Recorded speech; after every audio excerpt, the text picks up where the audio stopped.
morning, lovelies. House of the Dragon just finished its first season, so let's talk about it. Specifically, we are going to talk about Daemon Targaryen and do a bit of a character study on it. This video is more designed for writers who are thinking about writing an anti-hero or some other morally gray type of character as their protagonist. To be clear, I am not advocating for you to write 100 Daemon ripoffs, okay? Your audience is gonna see right through you. But it is important for us to study successful characters and failed ones and figure out how the writers did that. What makes them work, what makes audiences like them, or what makes them not work and what makes audiences hate them. Spoilers for the entire first season of House of the Dragon, of course. Also, we are using the show, not the book, because it has been literal years since I have read the book, and nobody is obsessing over Book Demon the way they were obsessing over Show Demon, so that's why we're putting that under a microscope. Cool? Cool. The thing about Daemon Targaryen is that he is not,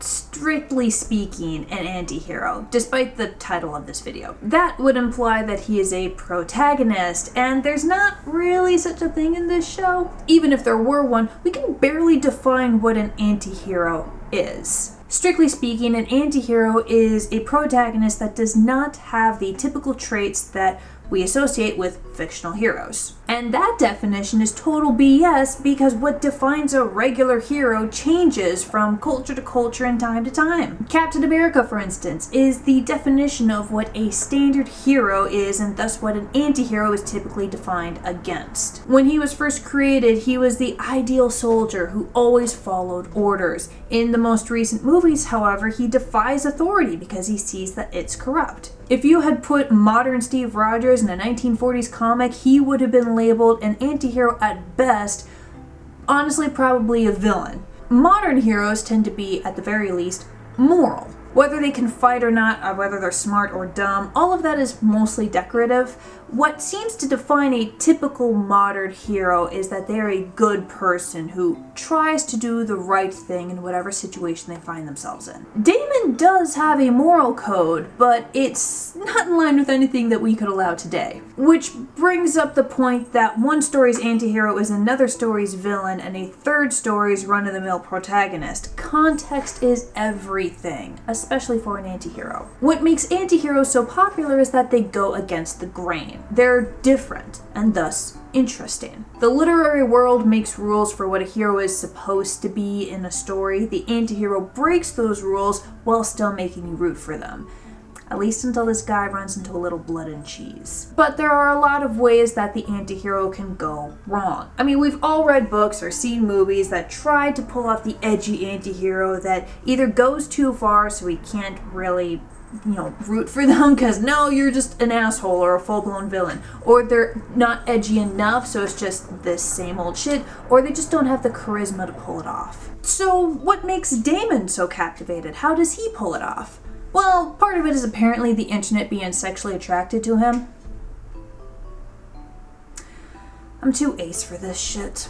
Yes, it is a lot easier for conventionally attractive or good-looking people to get away with horrible things. It's called the halo effect. If Daemon were played by Danny DeVito, I don't think social media would be simping after him. It's also easier for men to get away with morally reprehensible things than women, which is why most anti-heroes and morally gray characters are men, as well as villainous characters who are lucky enough to have their own redemption arc. Women are typically written as either entirely good, if flawed, or straight up villains who could never be redeemed and are thus punished for it. So making your anti-hero a good-looking dude does help your chances.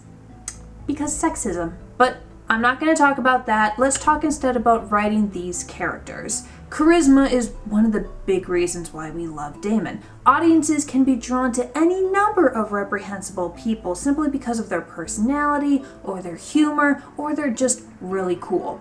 This is frustrating as a writer because all of this is completely subjective. What some people find funny or badass, others consider lame, and those standards change from audience to audience and story to story. It really only works on a case-by-case basis. So again, we have to put that aside and see what else we got. One of the main reasons that we like Daemon?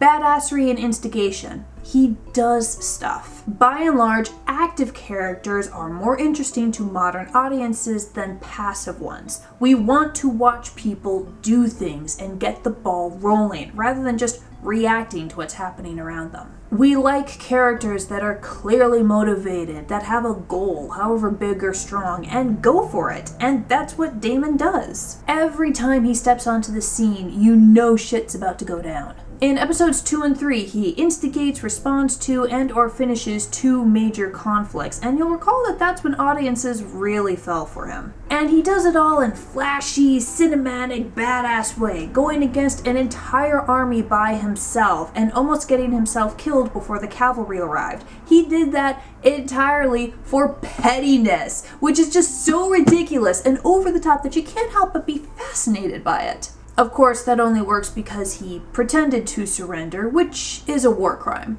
That's the anti-part of anti-hero. But because we had seen the horrible things the crab feeder had done, we don't really care.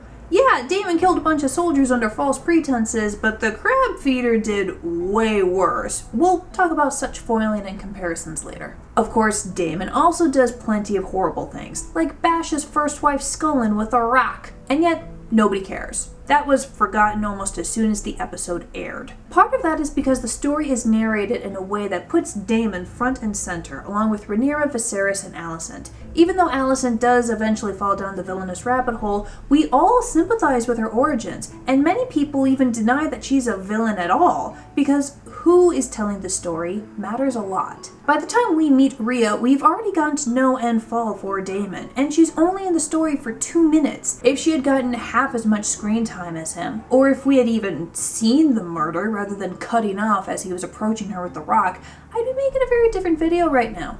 Basically, the story itself dismisses Rhea, and then promptly forgets about her. That makes it a lot easier for the audience to do the same. You will not be able to pull off that trick more than once, maybe twice. In fact, audiences get very tired of anti-heroes who are continually getting away with shit like that with barely an eyebrow raised in story. Notice how Daemon faces consequences for some of his other actions. He's disinherited from the line of succession because he made fun of Viserys' dead son. He's kicked out of King's Landing after seducing Rhaenyra, even though he never actually followed through. He's a prince, which gives him a lot of power, agency, and leeway, but he's not a god. He doesn't get away with everything. He has to fight for what he wants, just like Rhaenyra and Alicent and the others, but he's allowed to be more brash and obvious about it, thanks to being a man in the patriarchy. I don't want to keep bringing this up, but this whole show is basically a deconstruction of the stupidity of sexism and how patriarchal systems eventually destroy themselves. Also, we're currently living in one.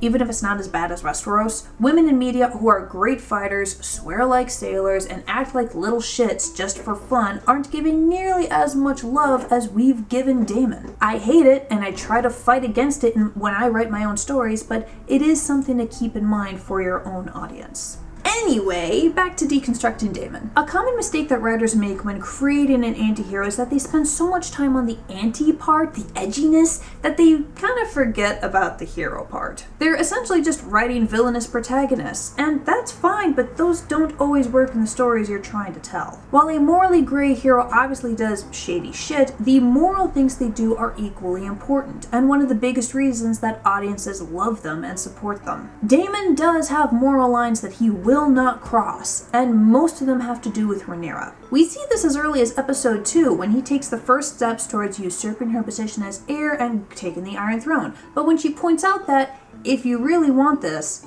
you have to kill me, he backs off. In episode 5, again Rhaenyra brings out his moral code when he starts to seduce her, mostly despite Viserys, and then walks away because he realized that A, she's underage, and B, this could cause some actual emotional damage to her. And when they do finally get together, when Alicent goes after Rhaenyra's kids, he steps forward to stop her. He won't do anything to hurt Rhaenyra, except for that one time. And everyone seems to be divided into roughly 3 groups about it, at least from what I've seen. They either brush it off entirely, they have a watch it Daemon, don't do it again attitude about it, or, where I'm at, they're pissed at the writers because it seems just really out of character for Daemon to attack Rhaenyra like that, even with the situation that they're in. Have them argue, sure, he wants to go to war, she doesn't.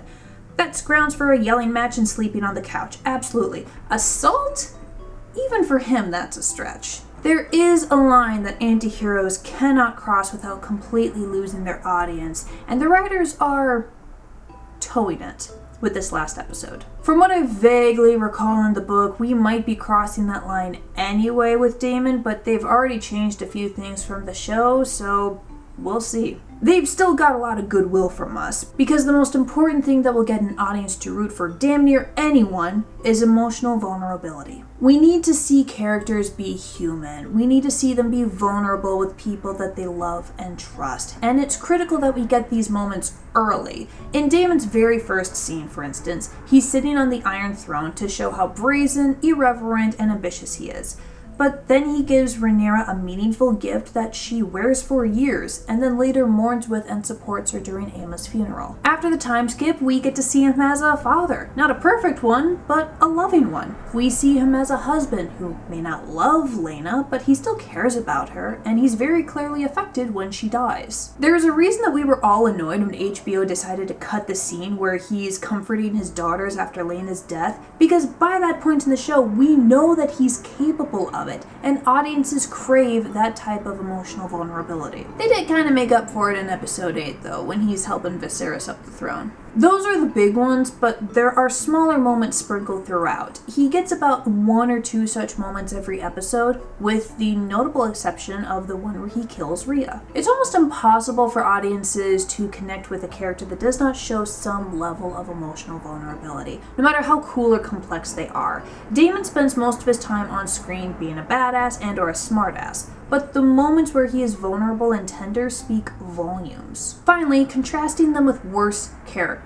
Anti-heroes in any other story are assholes at best, villains at worst. They're rootable in their own stories because most of the other characters around them are worse, and this is especially true for Game of Thrones, where even the most heroic characters are shaded with gray, and the most evil are the scum of the earth. Thus, it's critical for a GOT antihero to have worse foils. For most of Season 1, Daemon was strongly foiled with Viserys. Now, Viserys is not a villain, and is genuinely a good person, but he is almost entirely responsible for the civil war that's going to tear his family apart. Viserys is a weak king who makes a series of mistakes that lead everyone to where they currently stand. And you know that Daemon would not have made any of those mistakes. Viserys makes Otto Hightower his hand despite the man's most obvious grabs for power and ignores Daemon's crude but accurate assessment of him. I don't know if he should have made Daemon his hand, but I think we can all agree that if Otto was not on the scene, things would have been so much different, and probably better. He basically kills his wife because he wants a son. Not great, she was probably dead anyway, but still, not great. And then he chooses to remarry and have more heirs that endanger Rhaenyra's position just by existing. And not only that, he decides to marry Alicent Hightower over Laena Velaryon, driving a wedge between the Hightowers and Velaryons. Oh, so you're saying that he should have married the 12-year-old girl? No, he shouldn't have gotten remarried at all! He should have just married Rhaenyra off to Laenor. It would have had the same political result as his hypothetical marriage to Laena, but without the pedophilia. Speaking of that, it's also worth noting that Alicent and Rhaenyra are the same age. In the episode where Daemon ultimately walks away from Rhaenyra because she is a child, his words, Viserys orders Alicent to his bed, again, because at that point she's already given him 2 kids. Daemon does a lot of shitty things, but none of them set up the dominoes for civil war. And then, when Viserys dies, Daemon is given a very different foil in Aemond. Viserys was a foil who highlighted Daemon's most aggressive traits: his decisiveness, his bluntness, his impulsiveness, his ability to actually face his problems. Aemond is more of a dark mirror of Daemon, what he could have been, basically. After scoring his dragon, he stirs pots and causes drama, very similar to how Daemon did. He's spiteful, cocky, and violent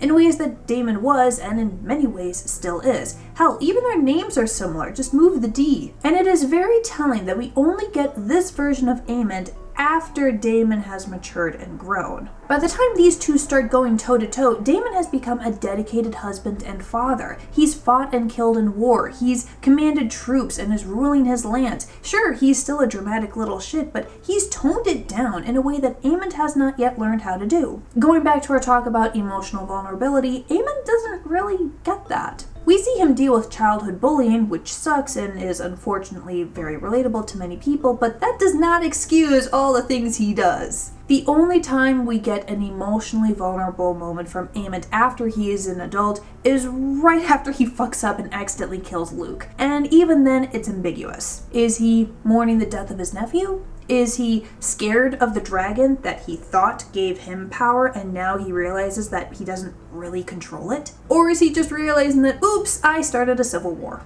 Tell me your thoughts in the comments. But anyway, back to Daemon, all of these traits are generally speaking what makes an anti-hero absolutely irresistible to audiences. It is a fine line, and sometimes it feels like it's walking a tightrope. But that's true of all characters as complex as Daemon, and so far, HBO has managed to pull it off. Next time we'll be talking about Alicent and what makes a sympathetic villain, so click that like button and subscribe so you don't miss it. If you want to watch these videos a day early, talk about this content on my Discord server, and get other exclusive content, check out my Patreon page, it is linked in the description. I will see you next time. Bye lovelies!